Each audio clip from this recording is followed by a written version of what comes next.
बोलो श्री सत्यनारायण भगवान की। मंगलम भगवान विष्णु मंगलम गरुड़ध्वजा मंगलम पुंडरीकाख्यो मंगलाय तनो हरि। यं ब्रह्म वेदांत विदो वदन्ति परमं प्रधानं पुरुषं तथान्ये विश्वोद्गते कारणमीश्वरं वा तस्मै नमो विघ्न विनाशनाय। बोलिए श्री सत्यनारायण भगवान की जय। भक्तजनों, भगवान श्री सत्यनारायण की पावन कथा प्रारंभ हो रही है। कथा से पूर्व हम आप सब मिलकर के भगवान का हर नाम संकीर्तन करते हैं, क्योंकि कथा से पूर्व मन चित्त बुद्धि को एकाग्र करना अति आवश्यक होता है। जहाँ भगवान की पावन कथा होती है वहाँ परमात्मा वैकुंठ से पृथ्वी लोक पर आकर के अवतरण हो जाते हैं। बोलो श्री सत्यदेव भगवान की जय। जय श्री राधा रमण, जय जय नवल किशोर, जय गोपी चित चोर प्रभु, जय जय माखन चोर। मेरो राधा रमण गिरधारी, गिरधारी श्याम वनवारी। मेरो राधा रमण गिरधारी, धारी श्याम वनवारी। मेरो राधा रमण गिरधारी, गिरधारी श्याम वनवारी। मेरो राधा रमण गिरधारी, गिरधारी श्याम वनवारी। श्री गिरधारी रमण बिहारी, श्री गिरधारी रमण बिहारी, श्री गिरधारी रमण बिहारी, श्री गिरधारी।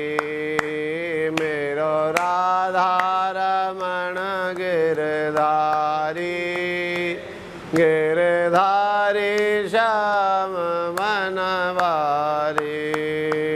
मेरो राधा रमण धारी, गिरधारी श्याम वनवारी। बोलिए श्री सत्यनारायण भगवान की जय। एकदा नैमिषारण्ये ऋषि शौनकादिवृक्षे मुने सर्वे श्रुतं पौरादिकं खलु मृतेन किम्रा प्रापते वास्तं फलं तत्सर्व श्रोतुमिच्छामि कथयस्य महामुने। नारदेनैव संपृष्टो भगवान कमलापति। बोलो श्री सत्यनारायण भगवान। भक्तजनों, श्री सत्यनारायण भगवान की जो पावन कथा है ये स्कंद पुराण के रेवाखंड से ली गई है। इस कथा के अंतर्गत वर्णन आता है कि एकदा नैमिषारण्य, एक समय की बात है, नैमिषारण्य नाम के तीर्थ में 88,000 ऋषिगण एकत्रित होकर के सूत जी महाराज से प्रश्न करते हुए, महाराज सतयुग, त्रेता, द्वापर और कलयुग तीनों के अपने अपने भगवान के प्राप्ति करने के उपाय हैं, चारों युगों में अलग अलग। तो महाराज इस कलिकाल में भगवान की प्राप्ति करने को सरल साधन क्या होगा, क्योंकि कलिकाल में जो प्राणी हैं, प्रथम बात तो यह है कि इनकी आयु कम है और आयु के अलावा समय का भी इस कलयुग में अभाव है। इसलिए ऐसा कोई साधन, सरल उपाय बताओ जिस सरल उपाय के करने से प्राणियों का कल्याण हो जाए, भगवान की इस उपाय से प्राप्ति हो जाए, ऐसा कोई सरल साधन। सूत जी महाराज बोले, ऋषि वरो, आपने जो ये प्रश्न किया है यही प्रश्न एक बार नारद ऋषि ने वैकुंठ में जाकर के, सतलोक में जाकर के सत्यनारायण भगवान से यही प्रश्न किया था। और सत्यनारायण भगवान ने नारद जी के लिए जो उपाय बताया, वही साधन, वही उपाय आज मैं आप लोगों के लिए बता रहा हूँ। कि एक समय की बात है, देवर्षि नारद सभी लोकन में भ्रमण करते भये, घूमते भये एक बार इस अमृतलोक में आए। या अमृतलोक में आकर के नारद जी ने देखा कि संसार के जितने भी प्राणी हैं सभी दुखी हैं। नारद जी ने पूछा, भैया क्या क्लेश है आपको? तो सबने बताया कि कोई तन दुखी, कोई मन दुखी, कोई धन बिनु रहते उदास, थोड़े थोड़े सब दुखी, एक सुखी हरि को दास। यह संसार में वही सुखी है जो भगवान की भक्ति में लीन है। माया से ग्रसित जो प्राणी है वो संसार के सभी दुखी मिले। संसार के प्राणी को दुखी देख कर के नारद जी स्वयं दुखी हो गए और उन्होंने अपने मन में विचार किया कि संसार के प्राणियों का जो दुख है, कष्ट है, वो कैसे दूर होगा। चलो चलते हैं भगवान के श्रीधाम वैकुंठ में चलकर के भगवान श्री नारायण से ही इसका उपाय पूछ करके आते हैं। ऐसा विचार करके नारद जी अपने कंधा पर बीड़ा को रखते भये, बीड़ा को बजाते भये, हर गुणगान करते भये और चल दिए। आए हम सब मिलकर के नारद जी के उसी भगवान के गुणानगान में सब लोग सम्मिलित होते हैं। अपने मन से, वाणी से और शरीर से एकाग्र चित्त होकर के आए भगवान के उसी संकीर्तन में शामिल होते हैं। बोलो श्री सत्यनारायण भगवान की, बोलो बांके बिहारी लाल की। श्रीमन नारायण नारायण नारायण, श्रीमन नारायण नारायण, भजमन नारायण नारायण नारायण, भजमन नारायण नारायण नारायण, श्रीमन नारायण नारायण नारायण, भक्ति नारायण नारायण नारायण, भक्ति नारायण नारायण नारायण, मुक्ति नारायण नारायण नारायण, मुक्ति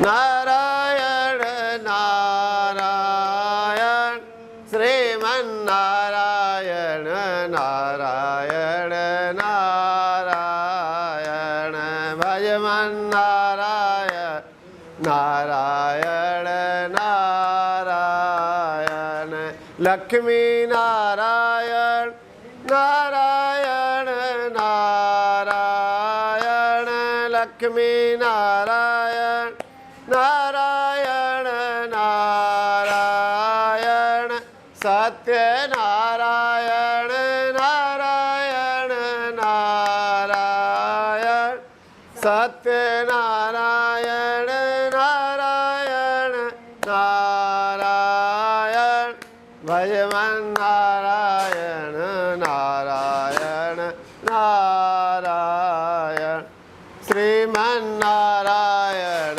नारायण नारायण। बोलिए श्री सत्यनारायण भगवान की।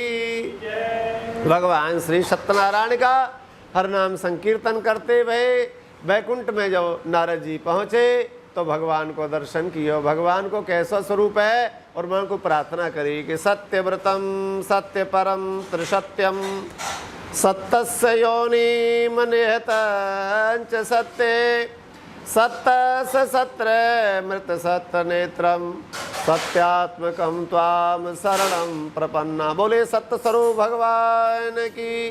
भक्तजनों, इस श्लोक के अंदर भगवान को सत्य सत्य नाम जो लियो गयो है वो 9 बार लियो है।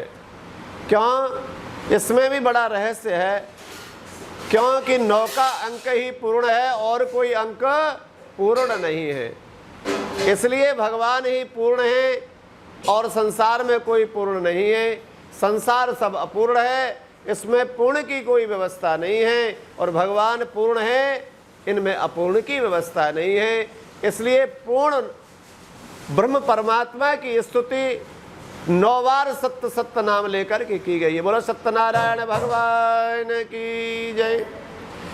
भगवान अपनी प्रार्थना को सुनकर के नारद जी से कहने लगे, नारद जी आपको आगमन बैकुंठ में हुआ है, आपके आगमन को अभिप्राय क्या है, आपका उद्देश्य क्या है, आप क्या कामना लेकर के बैकुंठ में पधारे हो। नारद जी बोले, प्रभु एक बार हम विचरण करते हुए मृतलोक में पहुंच गए। महाराज उस मृतलोक के बीच में हमने देखा कि संसार के जितने भी प्राणी हमको मिले वो सब हमें दुखी मिले। महाराज उनके दुख को देख करके मैं स्वयं दुखी हो गया और उपाय आपसे पूछने के लिए आया हूँ। प्रभु ऐसा कोई उपाय बताओ जिससे या कलयुग के बीच में संसार के दुखी प्राणियों के लिए सुख को साधन और भगवान की प्राप्ति को सरल साधन बताओ। महाराज भगवान बोले, नारद जी आप परोपकारी संत हैं और संतों का यही लक्षण है कि संत जो होते हैं वो अपने दुख से दुखी नहीं होते, दूसरे के दुख को देखकर के दुखी हो जाते। उनको अपने दुख की चिंता नहीं है। संत वही है जो पराये दुख का निवारण करने का उपाय करे। बोलिए श्री सत्यदेव भगवान की जय। भगवान बोले, नारद मेरी भक्ति के 9 साधन हैं जिसको नवदा भक्ति शास्त्र में वर्णन किया गया है। श्रवणम कीर्तनम विष्णु स्मरणम पाद सेवनम अर्चनम वंदनम दास्यम सख्यम आत्मनिवेदनम। जिसके हृदय में 9 प्रकार की भक्ति होती है, यदि 9 प्रकार की भी भक्ति कोई स्वीकार नहीं कर सके तो पहली भक्ति है श्रवणम, दूसरी कीर्तनम। श्रवण यानी मेरी पावन कथाओं को सुने और पावन कथाओं को सुनकर के पर उनका कीर्तन करे, यानी उनको मनन करे, उनका चिंतन करे, जीव का कल्याण हो जाएगा। क्योंकि पहले भगवान की कथा सुनी जाए और सुनने के बाद ही उसका मनन किया जाए। तो महाराज इस कलयुग में सत्यनारायण भगवान की जो पावन कथा है वही जीव को कल्याण करने को साधन होगा। नारद जी बोले, प्रभु इस कथा को करने के लिए क्या क्या साधन की आवश्यकता होती है। प्रभु पहली बात तो आप प्रभु ये बताओ कि कथा को कौन से दिन करना चाहिए और क्या समय आपको निश्चित है। दूसरा प्रश्न ये, महाराज आपकी कतना पूजा में सत्यनारायण की में पूजा का विधि विधान क्या है। तीसरा प्रश्न ये कि महाराज सबसे प्रथम बार इस कथा के लिए किसने किया है। ऐसे अनेक प्रश्न जब नारद जी ने किए तो भगवान ने पहले प्रश्न का उत्तर दिया, नारद जी आपने ये कहा है ये कथा को किस दिन और कैसे समय पे करना चाहिए। मेरी पूजा में कथा में कोई दिन की प्रधानता नहीं है, मेरी पूजा कथा में तो केवल भावना की प्रधानता है। भगवान कहते हैं कि भाव का भूखा हूँ मैं, भाव ही एक सार है, भाव से मुझको भजे सुभव से बेड़ा पार है। मेरी पूजा में समय की और दिन की कोई प्रधानता नहीं है, भावना की प्रधानता है। इसलिए कोई भी दिन हो कोई भी समय हो मेरी कथा को किया जा सके है। दूसरा प्रश्न जो आपने किया है कि पूजा को विधि विधान क्या है, कि देखिए भैया जिस दिन आप प्राणी को सत्यनारायण भगवान की कथा करनी होए तो सबसे पहले सत्य को आचरण करे, यानी सत्य को व्रत का संकल्प करे कि आज के दिन में सत्य व्रत को आचरण करना है, झूठ नहीं बोलना है। इसलिए ऐसा संकल्प करके भगवान की पूजा का फिर विधि विधान है कि भगवान को सबसे प्रथम बार दूध दही घी शहद बूरा ये 5 वस्तुओं को मिलाकर के पंचामृत नाम दिया गया है। आप कहते हैं कि भैया ये पंचामृत क्या है।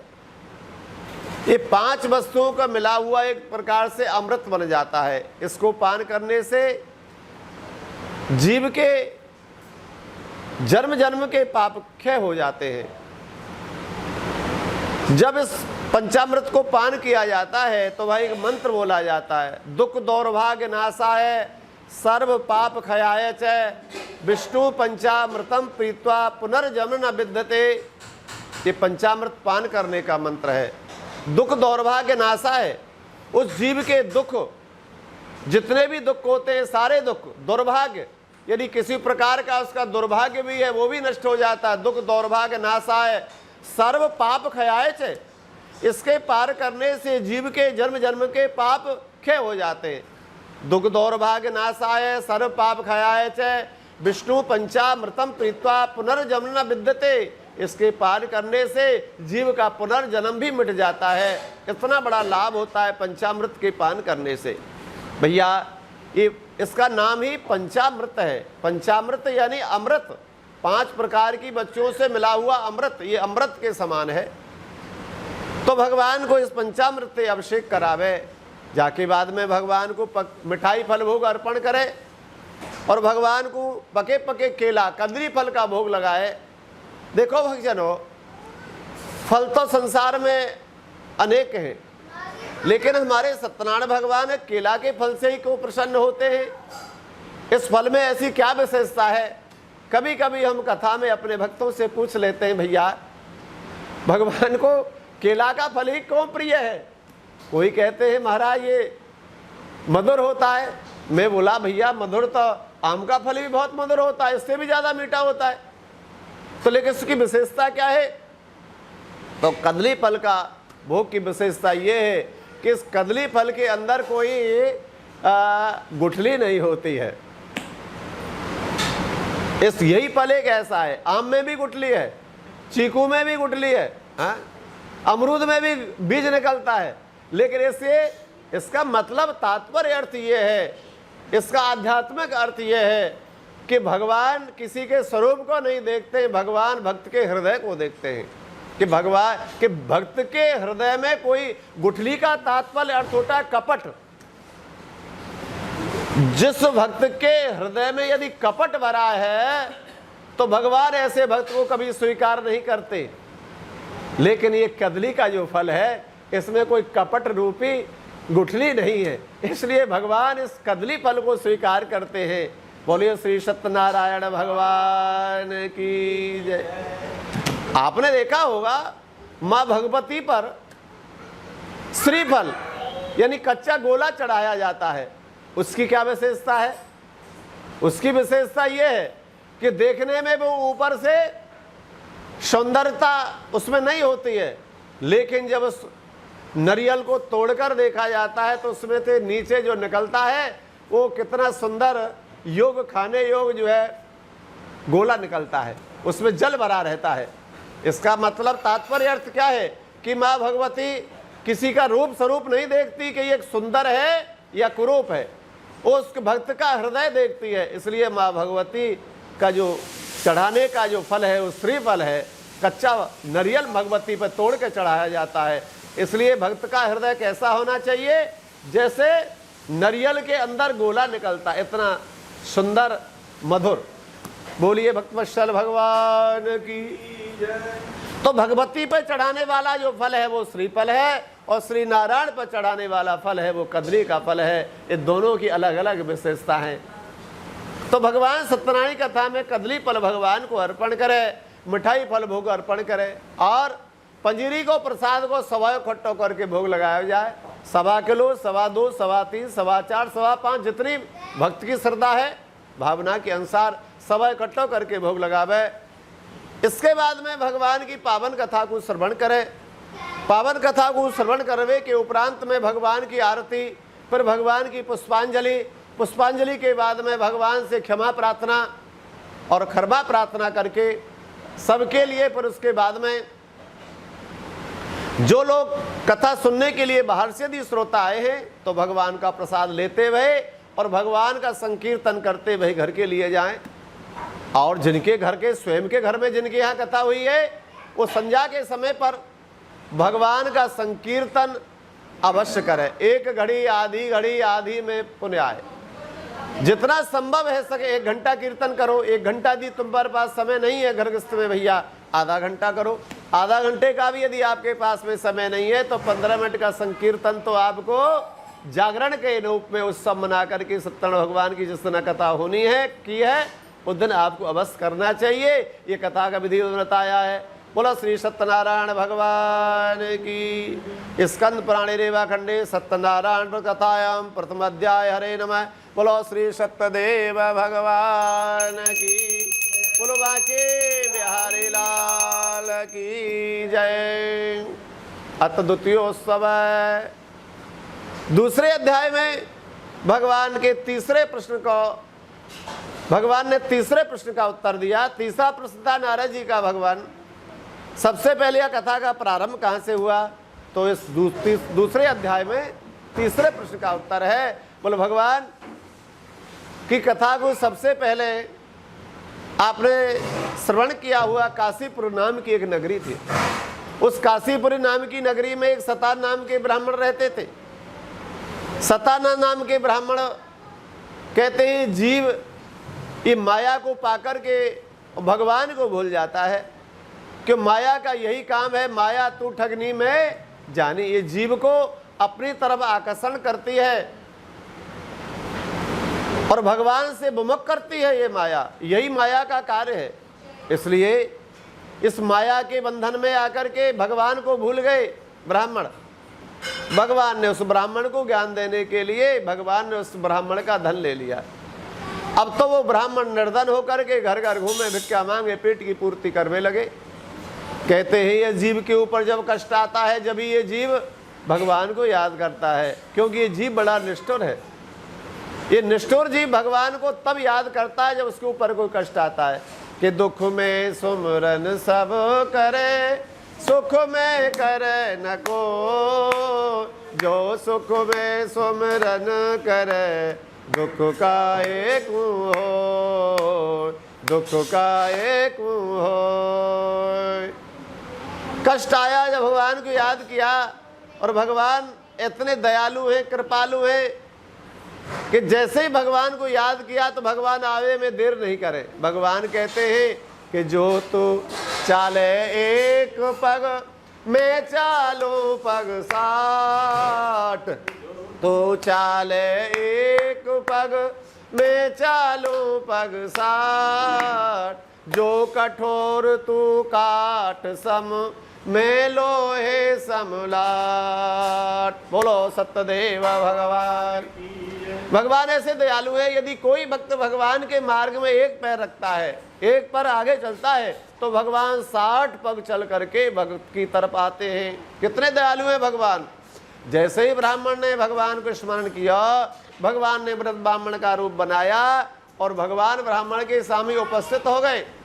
भगवान बोले ब्राह्मण से, रे ब्राह्मण आपने मुझ को किस कारण से याद किया। हाथ जोड़कर ब्राह्मण बोले, प्रभु आपकी कृपा से मेरे घर में ऐसी कृपा करो, प्रभु मेरे ऊपर ऐसी दया करो कि मैं अपने घर में परिवार को पालन कर लूं। घर में कोई अतिथि आवे तो मेरे हाथ से खाली हाथ लौट करके ना जाए, प्रभु ऐसी कृपा करो। भगवान बोले ब्राह्मण जिस साधन से तू विमुख है गए हो जीवन में, उस साधन को प्रारंभ कर। तू सत्यनारायण भगवान की पावन कथा को प्रत्येक महीना में करेगो, तेरे सारे कष्ट दूर हो जाएंगे और तेरे लिए आनंद की प्राप्ति होगी। जो साधन प्रथम अध्याय में मैंने आपके लिए बताया, वो संपूर्ण साधन भगवान ने ब्राह्मण के लिए बताया।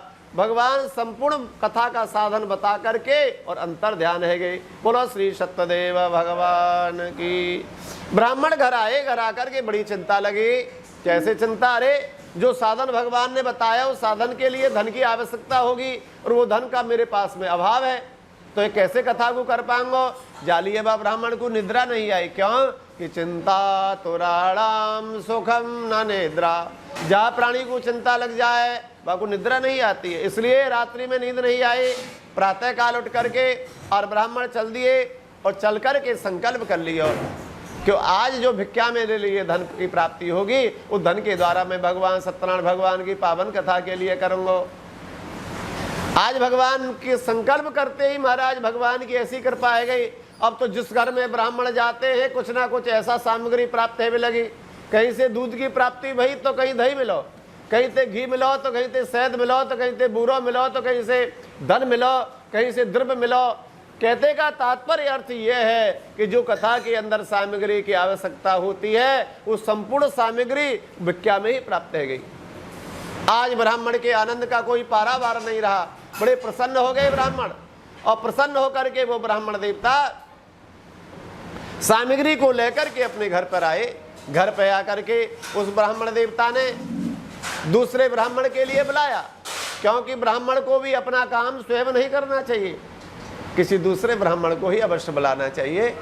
इस प्रकार से वो ब्राह्मण देवता ने बड़े श्रद्धा भक्ति भाव से सत्यनारायण भगवान की पूजा करे, कथा करे, और कथा करने के बाद में भगवान प्रसन्न है गए, और भगवान प्रसन्न होकर के आशीर्वाद दे दिया ब्राह्मण के लिए। हाँ, अब तो ब्राह्मण के घर में भगवान सत्यनारायण की कथा करवे थे, दिन दूनो रात चौगनो दरबड़ में लगो, पुत्र पौत आदि से संपन्न है गए ब्राह्मण। आज ब्राह्मण बड़ा प्रसन्न, मन में विचार करवे लगो, जिन प्रभु की कृपा से मेरे घर में धन धान वैभव ऐश्वर्य की प्राप्ति हुई है, तो क्या भगवान के लिए एक बार ही याद करके छोड़ दूं, अब कथा नहीं करूं? भगवान कहेंगे कि फिर तो ये बड़ा स्वार्थी भक्त है। अब तो ब्राह्मण ने मन में विचार किया, प्रतिदिन यदि कथा नहीं कर सकूं तो महीना में एक दिन तो कथा कर सकूं, तो वो हर महीना भगवान कथा करने लगो। एक दिन की बात, ब्राह्मण के घर में सत्यनारायण भगवान कथा हो रहे थे, द्वार पे बंधन बार बंधो भयो, एक लकड़हारो लकड़ी बेचने के लिए जा रहे हो, बंदर बार को देखते ही उसके मन में श्रद्धा पैदा भई। क्यों?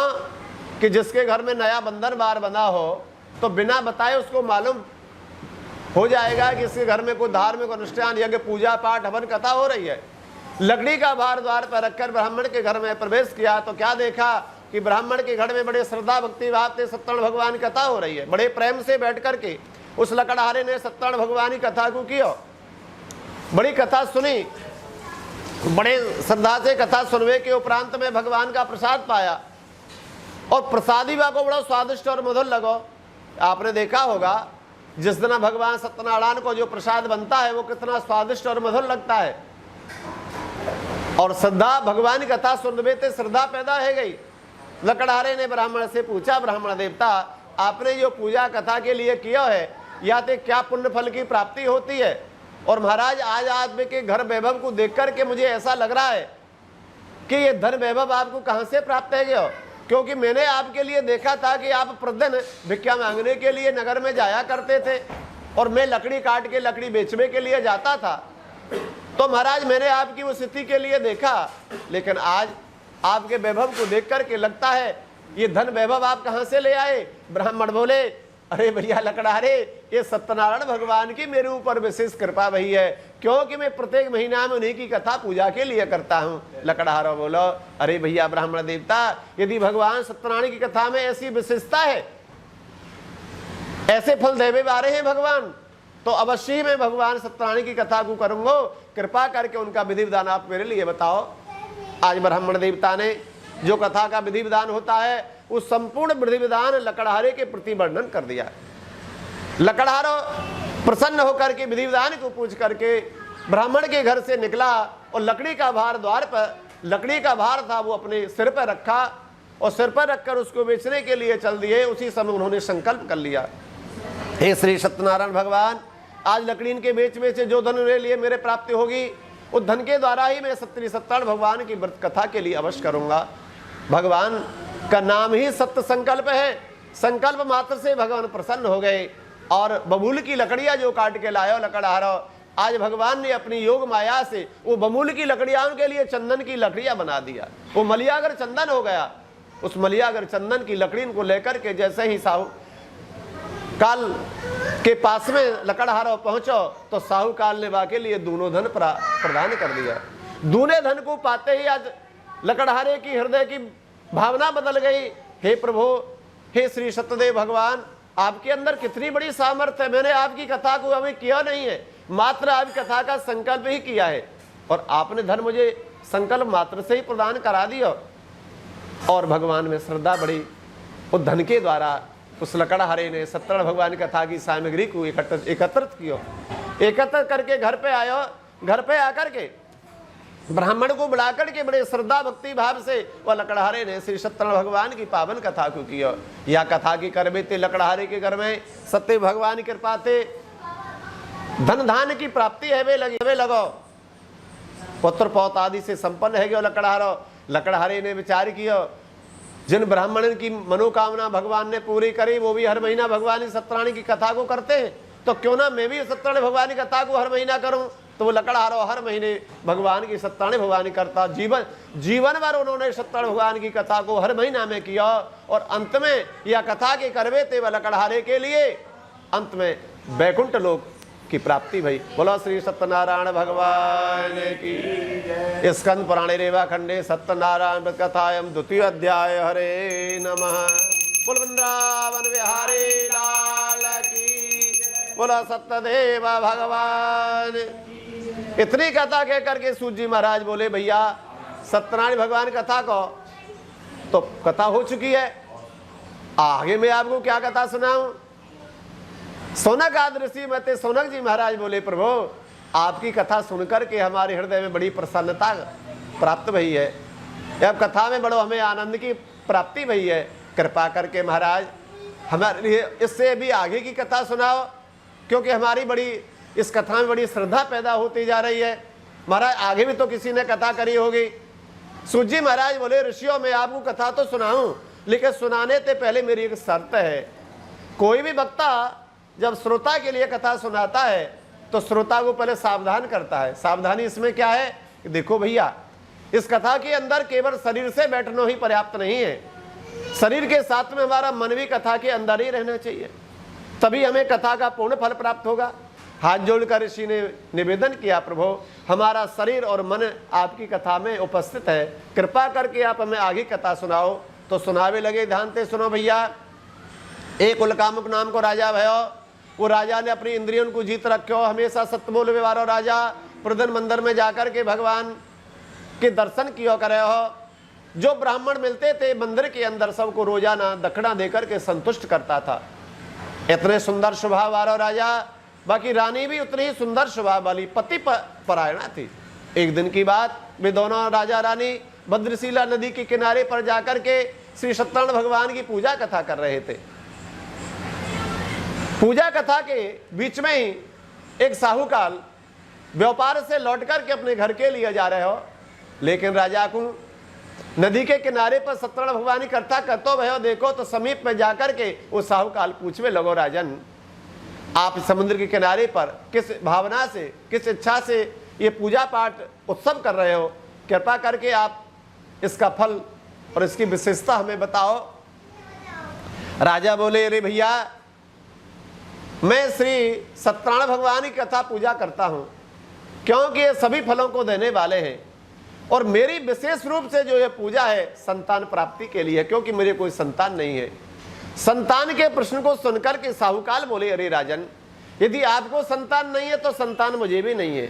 यदि सत्यनारायण भगवान की कृपा से सत्यनारायण भगवान की यदि ऐसी कृपा होती है कि वो संतान प्रदान कर देते हैं तो महाराज मेरे भी संतान हो जाए, इसलिए आप मुझे भी विधि विधान सत्यनारायण भगवान कथा का बताओ। राजा ने सत्यनारायण भगवान कथा का जो विधि विधान मैंने पूर्व अध्याय में बताया वही पूरा वृत्तांत राजा ने साहूकाल के लिए बता दिया। पूरा वृत्तांत को सुनकर के वो साहूकाल अपने घर पर आए।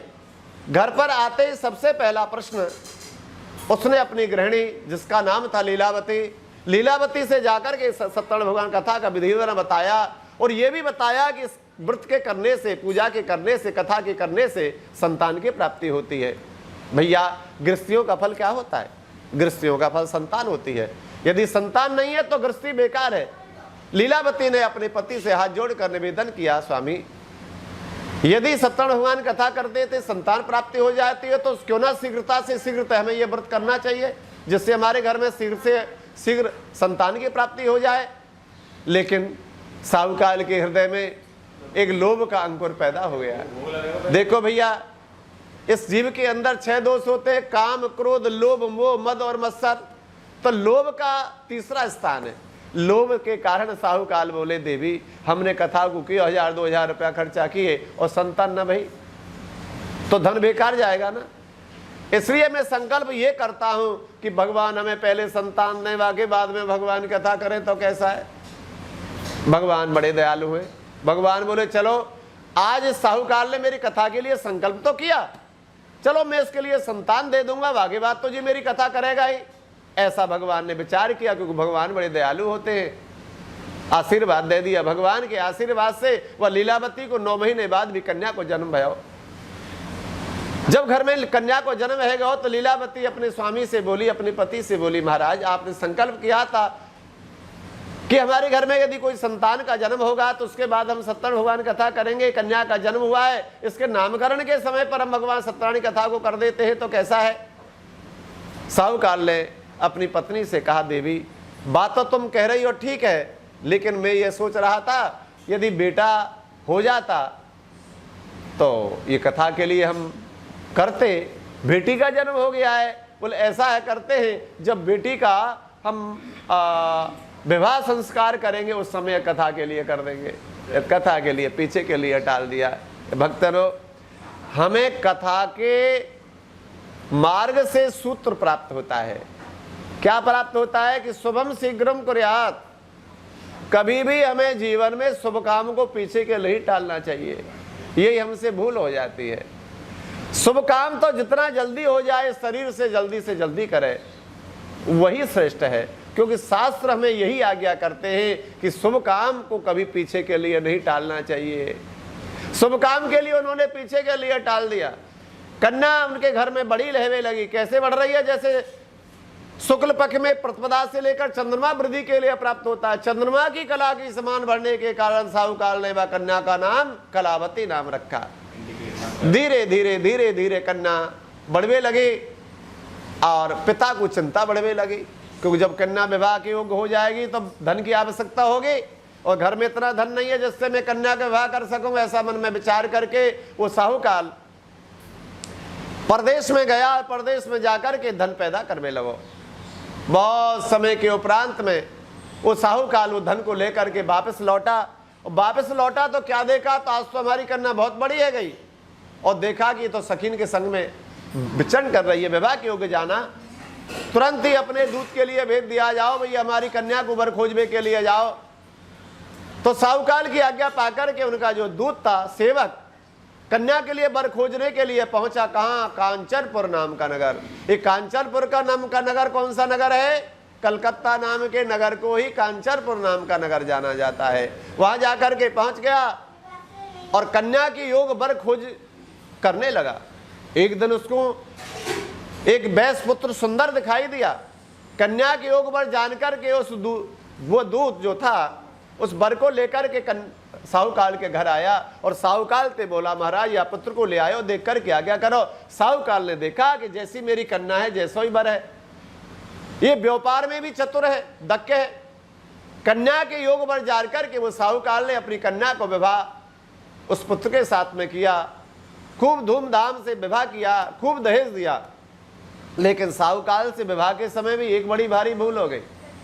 क्या भूल हुई कि विवाह तो खूब धूमधाम से किया, दहेज भी खूब दिया, लेकिन उस समय भी कथा करना भूल गया। साहूकार के मन में विचार आया, बैठे हुए राजा खजानों खाली है जाए। और पहली बात यह है कि हमारे घर में केवल अकेली कन्या है, पुत्र की प्राप्ति नहीं है। तो जिसके घर में पुत्र प्राप्त नहीं होता है तो वह के पास में यही उपाय है कि उसको घर जमाई रख लिया जाए। तो वर कन्या को दोनों अपने घर में रखा। एक दिन साहूकार के मन में विचार आया, बैठे हुए तो राजा खजानों भी खाली हो जाता है, क्यों ना हम दोनों, पहले मैं अकेला था तो अकेला व्यापार करता था, अब हमारे घर में जमाई आ गया तो व्यापार एक से दो अच्छे, दोनों जमाई को साथ में लेकर रत्नसारपुरी नाम की नगरी, जिस रत्नसारपुरी नाम की नगरी को आजकल बंबई नाम से जाना जाता है, क्योंकि समय के अनुसार शहरों के भी नाम बदल जाते हैं। कहते हैं दिल्ली है दिल वालों की और बंबई है पैसे वालों की। अरे बंबई पैसे वालों की कैसे है भाई? विशेषता क्या है? रत्नसारपुरी, रत्नसार, रत्नों का सार, इसका अर्थ क्या है? रत्न कहते हैं हीरा मोती जवाहरात के लिए, सार माने खजाना। जहां ऐसे द्रव्यों का, हीरा मोती जवाहरात का खजाना होगा तो वहां जवाहरात क्यों है भाई? कि हमारी लक्ष्मी जी जो पैदा हुई हैं उनके उद्गम जो स्थान है वो समुद्र है, और समुद्र के किनारे पर ही बंबई बसी हुई है। इसलिए दिल्ली है दिल वालों की और बंबई है पैसे वालों की, इसलिए बंबई पैसे वालों की है। जाकर के दोनों साहूकार ने जाकर के बंबई में व्यापार किया, व्यापार से धन बहुत पैदा किया। जब धन की प्रचुर मात्रा हो गई, पर्याप्त धन हो गया, तो धन को लेकर के वो साहूकार अपने घर के लिए चला, और घर पे चल के विचार करने लगा कि धन तो मेरे पास में बहुत हो गया है, तो यह धन की और मुझे वृद्धि करनी चाहिए, ज्यादा दर बढ़ाना चाहिए। इसलिए ये दोनों साहूकार चंद्रकेतु राजा के रमणीक नगर में और व्यापार बढ़ाने के लिए चल दिए।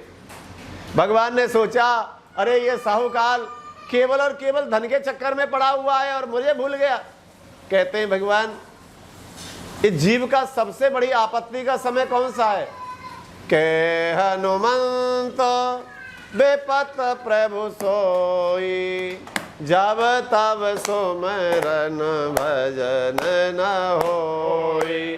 के हनुमंत बेपत प्रभु सोई, जब तब सुमरन भजन न होई। भक्तजनों याद रखो, सबसे बड़ा जीव का दुर्भाग्य हुआ है कि जिस समय हम भगवान को भूल जाएं। साहूकाल से बड़ी भारी भूल हो गई, भगवान को भूल करके धन के चक्कर में पड़ गए। बंबई में व्यापार किया और चंद्रकेतु राजा के रमणी और व्यापार करने के लिए पहुंच गए। भगवान समझ गए कि अब जीव मुझे याद नहीं करेगा।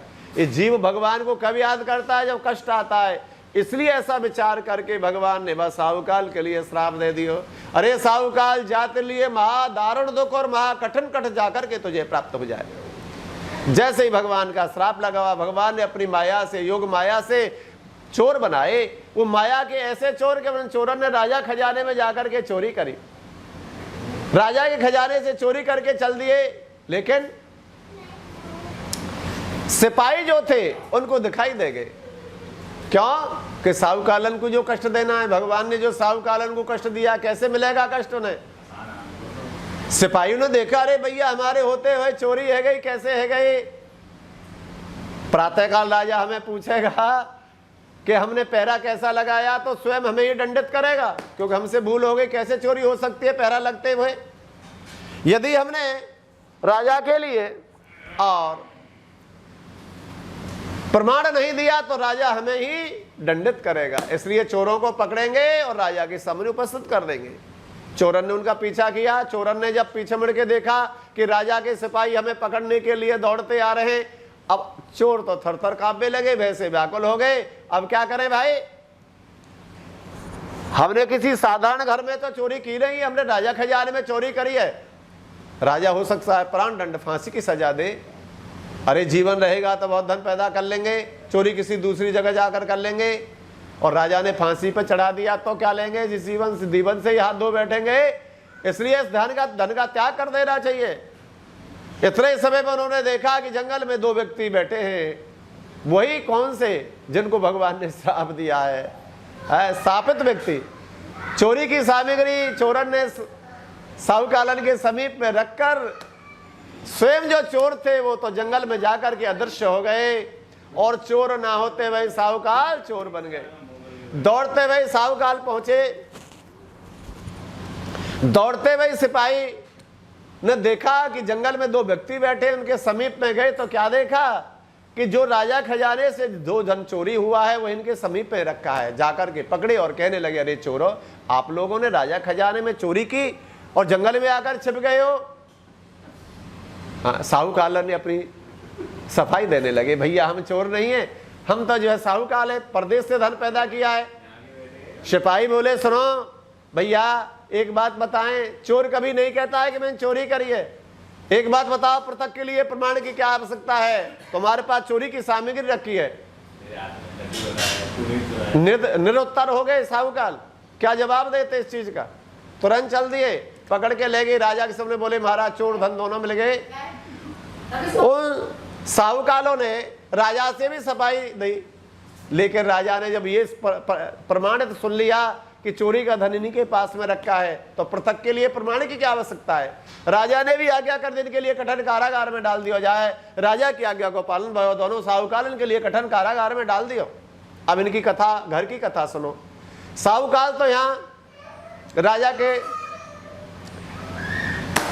बंदी गृह में बंद हो गए और लीलावती कलावती के घर में आज वही चोर पहुंच गए चोरी करने के लिए। रात्रि में घर के अंदर जितने वह धन था सब चोर चोरी करके ले गए। प्रातः काल हुआ, लीलावती कलावती ने घर देखा, घर के अंदर भोजन की सामग्री भी नहीं, अन्न धन था सब चोरी चोरी करके। लेकिन भैया व्यक्ति के लिए भोजन की आवश्यकता होती है, भूखा तो नहीं रह सकता है। दोनों मैया बेटी घर घर भिक्षा मांगे, पेट की पूर्ति करें। एक दिन की बात है, संयोगवश वो कलावती नाम की कन्या एक ब्राह्मण के घर में चली गई तो थी बेचारी भिक्षा के लिए, लेकिन सौभाग्य से उसे भगवान सत्यनारायण की कथा की प्राप्ति भई। वहाँ भगवान कथा हो रही थी, बड़े प्रेम थे वह कलावती ने भगवान की कथा सुनी। कथा सुनने के उपरांत में भगवान को प्रसाद लिया और प्रसाद लेकर के वो कन्या लौटी, लेकिन लौटते लौटते उससे घर में आते आते रात्रि हो गई। मैया पूछने लगी, बेटी आज पहला दिन है, तुम इतनी रात्रि में क्यों आई हो? कहते हैं जो बड़ी सियानी बहन बेटी होती है उसके लिए रात्रि में बाहर नहीं घूमना चाहिए। हाथ जोड़कर कन्या बोली, माँ आज मेरे विलंब होने को कारण है कि मैं एक ब्राह्मण के घर में भिक्षा के लिए गई थी, लेकिन वहाँ सौभाग्य से मुझे भगवान सत्यनारायण की पावन कथा सुनने के लिए प्राप्त भई। मैंने भगवान की कथा को सुना, भगवान का प्रसाद लिया, इसलिए मुझको यहाँ तक आने में देरी हुई। सत्यनारायण का भगवान का नाम सुनते ही लीलावती को अपने पति की जो सत्यनारायण भगवान की कथा की जो प्रतिज्ञा कर चुके थे वो इस स्मृति याद आ गई और कहने लगी, बेटी जिस कथा के लिए तुम सुन करके आई हो, यही कथा करने के लिए तुम्हारे पिताजी ने बहुत समय पहले संकल्प किया। कितना समय हो गया कि बेटी जो तुम्हारा जन्म हुआ था ना, उस भगवान सत्यनारायण की कथा के संकल्प के द्वारा ही जन्म हुआ। हमने ये संकल्प किया था कि हम भगवान सत्यनारायण की कथा करेंगे, यदि हमारे घर में संतान का जन्म हो जाए तो बेटी इस संकल्प से ही आपका जन्म हुआ। आज आपकी आयु कितनी हो गई? इतना समय व्यतीत हो गया बेटी, आज तक वो कथा की सत्यनारायण कथा की नहीं कर पाए। आज मैं संकल्प करती हूँ कि जो मेरे पति ने संकल्प किया था वो संकल्प मुझे पूरा करना है। ऐसा प्रयत्न करती हुई रोजाना लीलावती कलावती घर घर भिक्षा मांग करके जो धन लाती थी, उस धन के द्वारा कुछ तो अपना पेट का पालन करती और उसी भिक्षा के धन में से भगवान सत्यनारायण की कथा के लिए बचा के रख देती। कालांतर में समय आने पर इतना धन एकत्र कर लिया जिससे सत्यनारायण भगवान की कथा हो जाए। बड़े श्रद्धा भक्ति भाव से लीलावती कलावती ने सत्यनारायण भगवान की कथा की सामग्री को लाई है।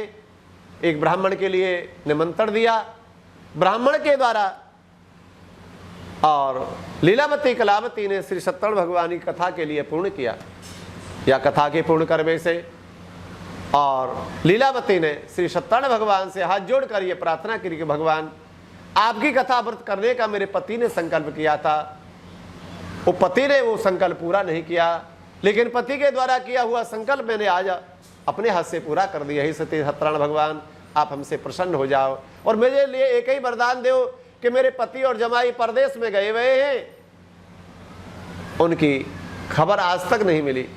कि वो समय तो था नहीं कि भैया मोबाइल से किसी से बात कर लो, राजी खुशी मिल जाए।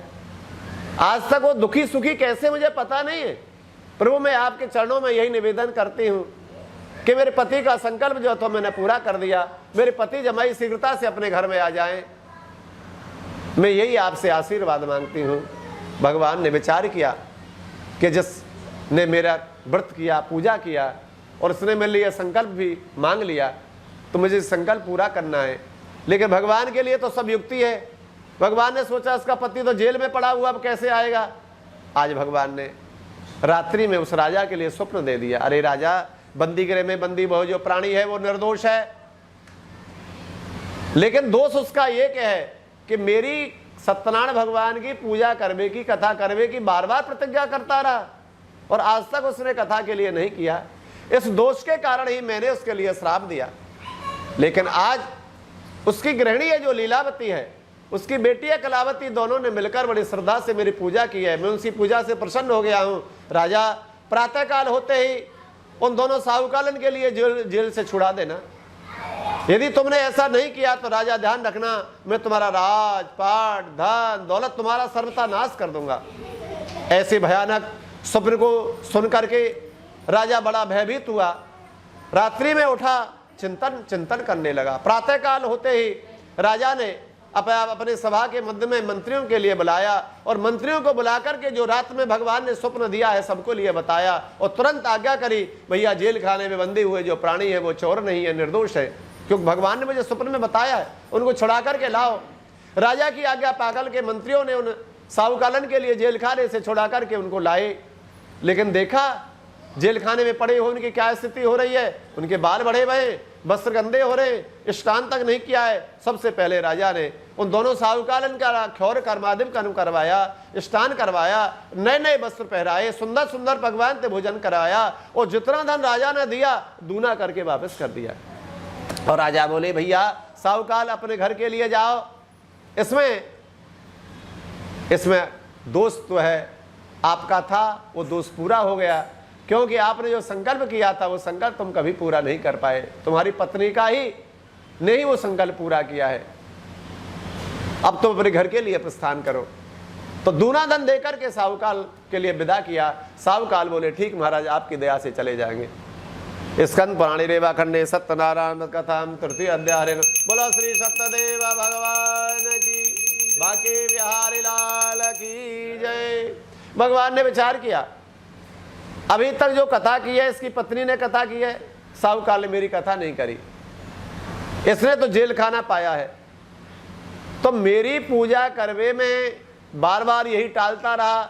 लेकिन इतने करने के बाद भी अभी इसके हृदय में से जो तीसरा अंकुर है, काय का, काम क्रोध लोभ का, वो लोभ का अंकुर अभी भी निकला है कि नहीं निकला, इसकी परीक्षा कर लेता हूं। तो परीक्षा करने के लिए भगवान ने क्या किया, भगवान ने दंडी स्वामी का रूप बनाया और दंडी स्वामी का रूप बना करके भगवान साहूकाल से पूछने लगे, अरे भैया साहूकाल, या नाव को तो लेकर के जा रहे हो, तेरी नाम में क्या भर रहा है। लेकिन अभी भी साहूकाल के हृदय से लोभ का अंकुर नहीं निकला, अभी भगवान की परीक्षा में फेल हो गए। और भगवान रूपी वृद्ध ब्राह्मण जो भगवान का रूप बना करके आए हैं, साहूकाल बोला भैया किस कारण से पूछ रहे हो, रुपया बदला लेने की इच्छा करते हो क्या। तो साहूकाल ने अपनी चतुराई से विचार किया, यदि मैं धन बताऊंगा तो ये धन मांगेगा, वस्त्र बताऊंगा वस्त्र मांगेगा, द्रव्य बताऊंगा द्रव्य मांगेगा, धन बताऊंगा धन मांगेगा, भोजन बताऊंगा भोजन मांगेगा। तो ऐसी चीज बतानी चाहिए कि नहीं जो मनुष्य के उपयोग में ना आती हो। मनुष्य के उपयोग की कोई वस्तु बताऊंगा तो वो तो मांग लेगा। तो भगवान ने कही भैया, साहूकाल बोला अब रुपया धन पर लेने की इच्छा करते होंगे, मेरी नाम में ऐसी कोई वस्तु नहीं है, इसमें से केवल लता पता घास फूस भरी हुई है। भगवान बोले तथास्तु, जाकी रही भावना जैसी, प्रभु मूरत देखी तिन तैसी, जाकी रही भावना जैसी, प्रभु मूरत देखी तिन तै। भगवान बोले तथास्तु, बोल जैसी तेरी भावना ऐसा ही तो को होए। क्योंकि भगवान ने तो उसके लिए सोनो चांदी हीरा मोती ते भरी भई नाव को बोलता है, इसमें घास फूस भरी भई है।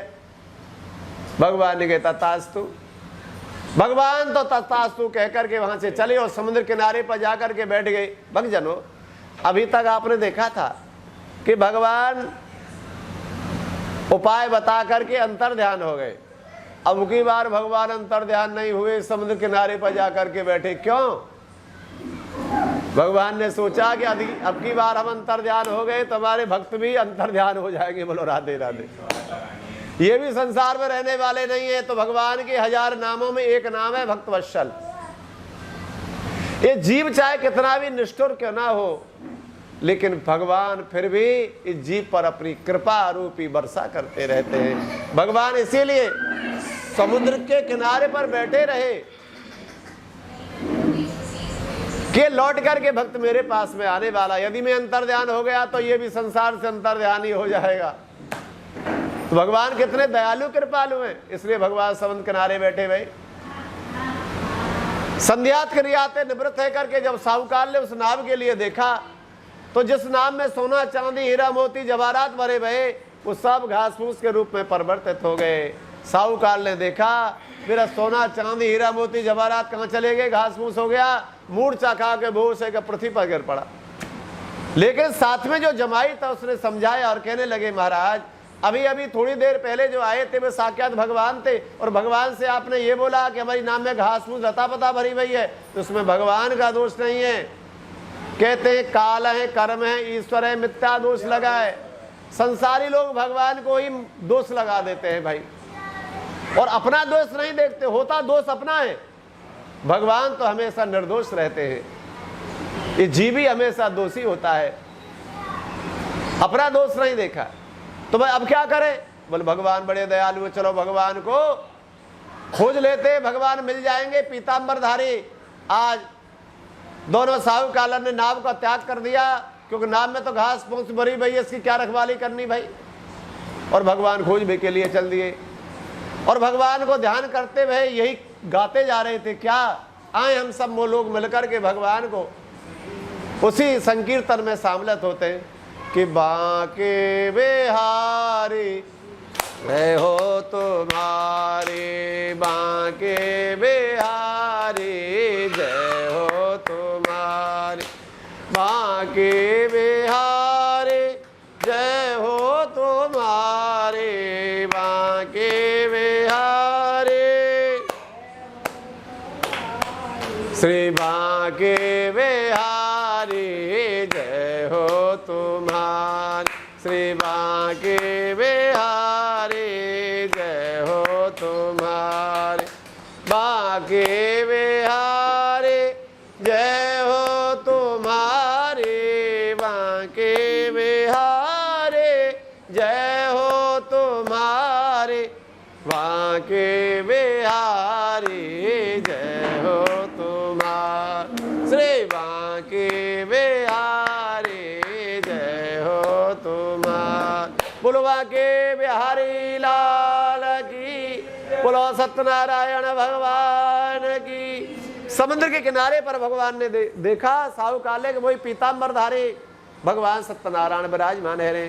दोनों साहूकार ने जाकर के भगवान के चरणों में साष्टांग प्रणाम करके चरण पकड़े और बार बार क्षमा अर्चना कर बोले, हे श्री सत्यनारायण भगवान, हम आपको पहचान नहीं सके, हमसे बड़ी भारी भूल है गई प्रभु, हमारे अपराध के लिए क्षमा करो प्रभु, हम मनुष्य हैं। अरे मनुष्य हमारी तो चले क्या प्रभु, देवता भी आपको पहचानने में भूल कर जाएं। इंद्र आपको नहीं पहचान पायो, इसलिए ब्रज पर 7 दिन 7 रात्रि वर्षा करता रहो प्रभु। वो ब्रह्मा, इंद्र तो क्या वो ब्रह्मा जिसने आपको पैदा किया है, ब्रह्मा आपको नहीं पहचान पाए। ब्रज में जिस समय आपकी लीला चल रही थी, हाँ, आप बछड़ा और ग्वालवाल के संग में भोजन कर रहे थे, तो महाराज जब बछड़ा दिखाई नहीं दिए तो महाराज उनको खोजने के लिए भगवान स्वयं गए, क्योंकि ब्रह्मा ने उस बछड़ाओं को चुरा लिया। जब लौट करके आए तो इधर ग्वालवाल नहीं मिले, कि उनको ग्वालवालन को भी ब्रह्मा चुरा के ले गए। तो प्रभु आपकी ये मनोहर जो लीला है, ये मनोहर लीला को ब्रह्मा और इंद्र भी पहचानने में भूल कर सकता है, तो महाराज हम तो साधारण मनुष्य जीव हैं, आपको नहीं पहचान पाए, प्रभु आप हमें क्षमा करो। भगवान बड़े दयालु है। भगवान बोले भैया तुम्हें क्या चाहिए। साहूकार बोलो महाराज मेरी नाम में पहले जैसा धन उपस्थित करके मुझ शरणागत की रक्षा करो। भगवान तथास्तु कह करके अंतर ध्यान है। बोलो सत्यदेव भगवान की। साहूकार लौट करके आयो, अपनी नाव के लिए देखो तो नाव में सोना चांदी हीरा मोती पहले जवाहरात पैदा है गए। भगवान समुद्र के किनारे भगवान सत्तानी पूजा करके नाव को लेकर नगर को चल दियो। कालांतर में नाव नगर के किनारे पहुंची। साहूकार ने अपने दूत के लिए भेजो, जाओ हमारे घर सूचना कर दो भाई सेठ जी नगर के किनारे आ चुके हैं। दूत आज्ञा पाक में घर गया, जहाँ लीलावती कलावती लीलावती कला सत्ता भगवान कथा पूजा कर रही। पति को आगे को समाचार सुना। जब लीलावती ने सुनो तो बेटी से बोली देख बेटी सत्यनारायण भगवान की कथा तो पूरी है गई, बहुत दिन के बाद में तेरे पिताजी लौट करके प्रदेश से आए, मैं उनके दर्शन करने के लिए जा रही हूँ। बेटी जितने भी श्रोता कथा सुनने के लिए आए इनको प्रसाद दे करके तू भी बाद में कथा आइयो, मैं उनके दर्शन के लिए जा रही हूँ। मैया ऐसो आज्ञा करके अपनी कन्या के पास चली जाती है और कन्या ने क्या किया कि जितने भी श्रोता कथा सुनने आए सबको प्रसाद लिया और स्वयं प्रसाद लेना भूल गई और वो भी पति के दर्शन को चली गई। भगवान ने सोची अरे या कन्या ने मेरे प्रसाद को त्याग कर दिया, नहीं बंद कर। कन्या बिना प्रसाद को त्याग करके गई।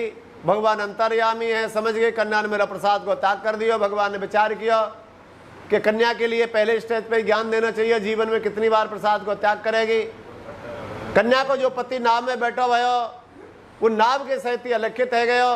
कन्या ने अपने पति के बारे में पूछो तो नाविकों ने कहा कि तेरा पति तो नाव के सहित ही जल में अदृश्य है गयो, डूब गयो। कन्या ने रात्रि भर विलाप करियो पति के नष्ट हेवे पे। प्रातः काल होते ही कन्या बोली पिताजी मैं पति की खड़ाऊ लेकर सती हो जाती हूँ, साहु काल को बड़ो कष्ट भयो। हे भगवान हमारे घर में एक ही संतान पैदा भई, या को पति भी चलो गयो, कन्या भी सती है रही है, हमसे क्या अपराध भयो। घर में प्रभु 3 प्राणी है, किससे अपराध बनो। बार बार साष्टांग भगवान के लिए दंडौत करवे लगो, प्रणाम करवे लगो, क्षमा याचना करवे लगो। भगवान बड़े दयालु है। भगवान ने आकाशवाणी द्वारा कहा रे साहुकाल तेरी कन्या मेरे प्रसाद को त्याग करके पति के दर्शन करवे किया लिया आई है, यानी अपराध किया है। अभी भी कन्या घर जाए प्रसाद पा के आवेगी, लौट के आ जाएगी तो पति की प्राप्ति करेगी। कन्या ने ये आकाशवाणी सुनी, दौड़ती भाई घर गई। भगवान को जो घर पे प्रसाद रखो वह प्रसाद को पायो, लौट करके आई, पति को दर्शन कियो। बोलो सत्यदेव भगवान की। बैस परवाह प्रसन्न है गो। बैस परवाह ने प्रसन्न होकर के बड़े धूमधाम से श्रद्धा भक्ति भाव से समुद्र किनारे पर सत्तर भगवान की पूजा करी, कथा करी, रात्रि में जागरण नाच उत्सव भयो। बड़े प्रेम से भगवान को प्रसाद पायो। कन्या बोली पिताजी अब घर के लिए चलो, विलंब मत करो। सदैव भगवान की प्रसाद बैस परवाह प्रसन्नता से घर पधारो। स्कंदपाणी रेवा खंडे सत्यनारायण कथायाम चतुर्थ अध्याय। हरिन बोलो श्री सत्यदेव भगवान की। बोलो बांके बिहारी लाल की। भैया सूत जी महाराज को एक छोटी कथा और याद आई। जैसे कन्या ने भी भगवान को प्रसाद त्याग दियो, ऐसे एक राजा भयो वानर राजा ने भगवान को प्रसाद त्यागो। प्रसंग बस भगवान के प्रसाद को प्रसंग चल रहा हो तो एक प्रसंग और याद आया। भैया तुंगध्वज नाम को राजा जंगल में जाकर के शिकार करता है। बरगद की पेड़ की छाया में थको भयो राजा बैठ गयो। वह राजा ने देखो दूसरे वृक्ष के नीचे गैया चराए वारे ग्वारिया भगवान की पूजा कथा कर रहे। अहंकार के कारण राजा ग्वारिवालन के पास में कथा सुनने के लिए नहीं गयो। ग्वालिवालन ने देखो नगर को राजा है, प्रतिष्ठित व्यक्ति है, भगवान को प्रसाद जितना वितरित है दाई उतना ही अच्छी बात है। भगवान को प्रसाद लेकर के वो साहुकाल भगवान को प्रसाद लेकर के वो ग्वारिया राजा के पास में आए। अहंकार के कारण राजा ने प्रसाद को लेवे के लिए हाथ भी नहीं बढ़ाया, लेकिन ग्वालवालन ने भगवान को प्रसाद राजा के समीप पर रख दिया और वो राजा भगवान के प्रसाद को उतार करके अपने राजपाट में पहुंच गया। जहाँ अपराध के कारण वह राजा के 100 पुत्र धन दान सभी नष्ट हो गए। राजा ने जब उन्हें धन दान राजपाट को नष्ट करते हुए देखो तो ब्राह्मण से पूछी महाराज मेरा राजपाट धन दौलत कैसे नष्ट हो गया, आप मेरे लिए बताओ। ब्राह्मण ने कही राजा तो से कोई अपराध बनो है, 1-2 दिन की घटना बताओ। जो राजा ने जो जंगल की घटना बताई तो ब्राह्मण बोले भैया राजा आपने पहली बात तो यह है कि भगवान कथा में शामिल नहीं भगवा, भगवान को ही तूने अपराध किया है। दूसरों तेने भगवान को प्रसाद को भी अपमान किया है। तो बोले अब क्या करूं?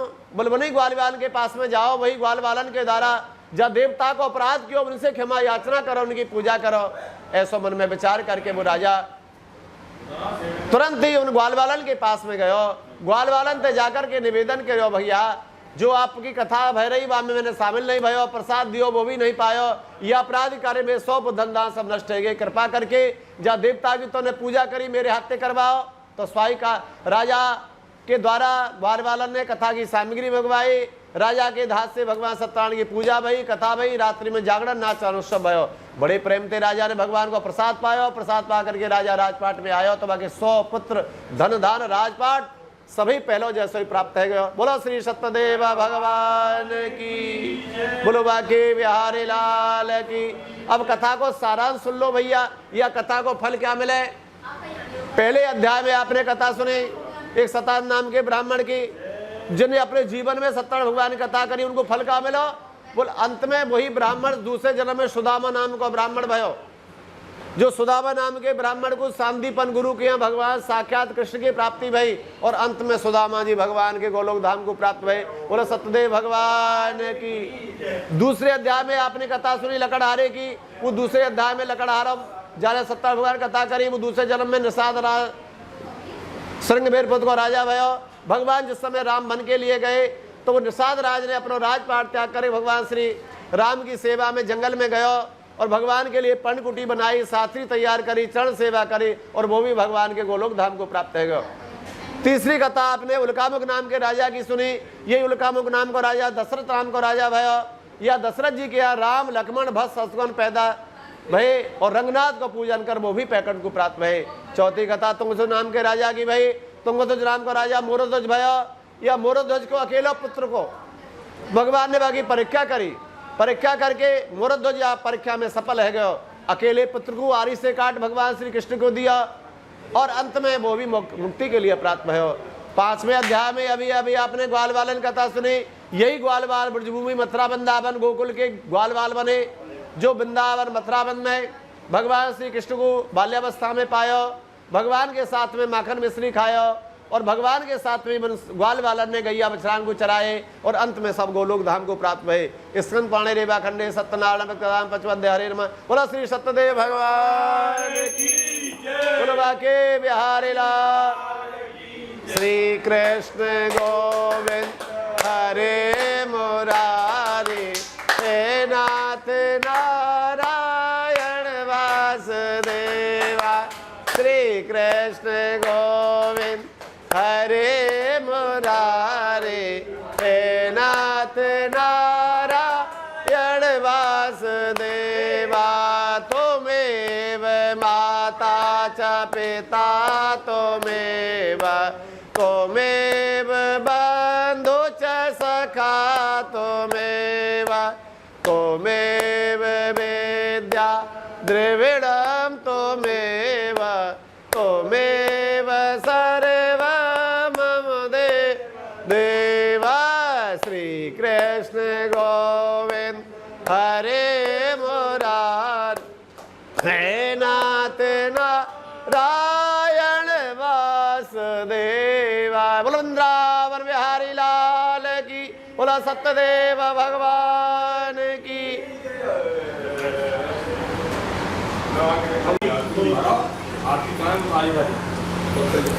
बोलो बांके बिहारी लाल की जय। आज आपने इतने पावन अवसर पर श्री गोपाल कृष्ण जी महाराज के श्री मुख से श्री सत्यनारायण भगवान की कथा का श्रवण किया। आप लोगों इसे सुनकर के तृप्त हुए होंगे, ऐसी हम कामना करते हैं।